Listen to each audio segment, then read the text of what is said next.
खुलुमबाय आं उदांस्रि मुसाहारि बडलेण्ड बुब्लिनि जानानै बयखौबो बरायना लाबाय। दिनै 9 आगस्ट 2024 नोंथांमोननो बडलेण्ड बुब्लिया दिनैनि साना मा मानि थाखाय मिथिजायो एबा दिनैनि सानाव मा मा हाबाफारि फालिनाय जायो नोंथांमोननो फारि फारि बडलेण्ड बुब्लिया फोरमायगोन। दिनैनि सानखौ इन्टारनेशनेल डे अफ द वर्ल्ड इन्डिजिनास पिपल्स महरै फालिनाय जायो। 9 आगस्ट खालि मुलुगनि थागिबि सुबुंफोरनि गेजेर हायुङारि साना आर्कटिक सार्कलनि इउनिटनिफ्राय लानानै सा आफ्रिकानि बालाहामायाव टुआरेगसिम थागिबि सुबुंफोरनि मोनथायखौ बांहोनो आरो थागिबि हारिफोरखौ फालिनायनि सान। मुलुगनि थागिबि सुबुंफोरनि मोनथायखौ हेफाजाब होनो आरो रैखाथि होनो थाखाय बे सानखौ फालिनाय जायो आरो बे साना आबहावा संरैखाथि बायदि मोनसे साबसिन मुलुग बानायनायनि फारसे मुलुगनि थागिबि हारिफोरनि गोनांथार बिहोमा आरो मोनफुंनायखौ गनायनायनि सान।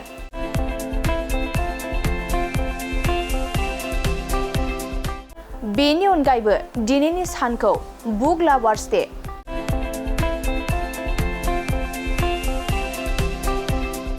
National hand holding day,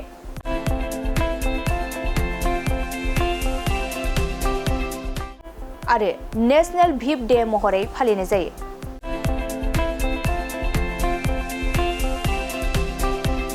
नोंथांमोननो Bodoland बुब्लिया दिनैनि सानाव मा मा हाबाफारिजों मिथिजायो आरो मा मा हाबाफारिखौ फालिनाय जायो फोरमायबाय।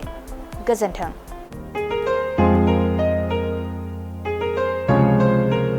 मोनसे फोसावथाय नोंथांमोननि थाखाय मोनसे गोजोनथाव खौरां लानानै फैदों।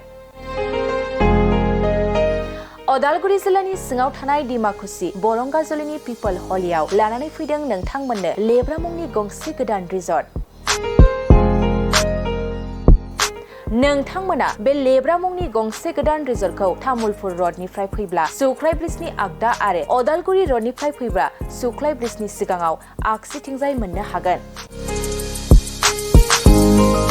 लेब्रा मुंनि गंसे गोदान रिजर्टआ नोंथांमोननो गोसोबायदि सुबिदा खालामनानै होनाय जादों। नोंथांमोना बे लेब्रा रिजर्टआव बर'नि गासै जाग्रा जामुंखौनो मोननो हानायजों लोगोसे बेवहाय नोंथांनि सुबिदा बायदि अर्डार खालामनानै जानो हागोन। जुदि नोंथांमोना तामुलपुरनिफ्राय अदालगुरिसिम थांनाय समाव ओंखामजों लोगोसे बायदिसिना जालांनो गोसो दंब्ला नैबे 8638879656 जानबुं नम्बराव कल खालामनानै सिगांग्रो अर्डार खालामहरनो हागोन।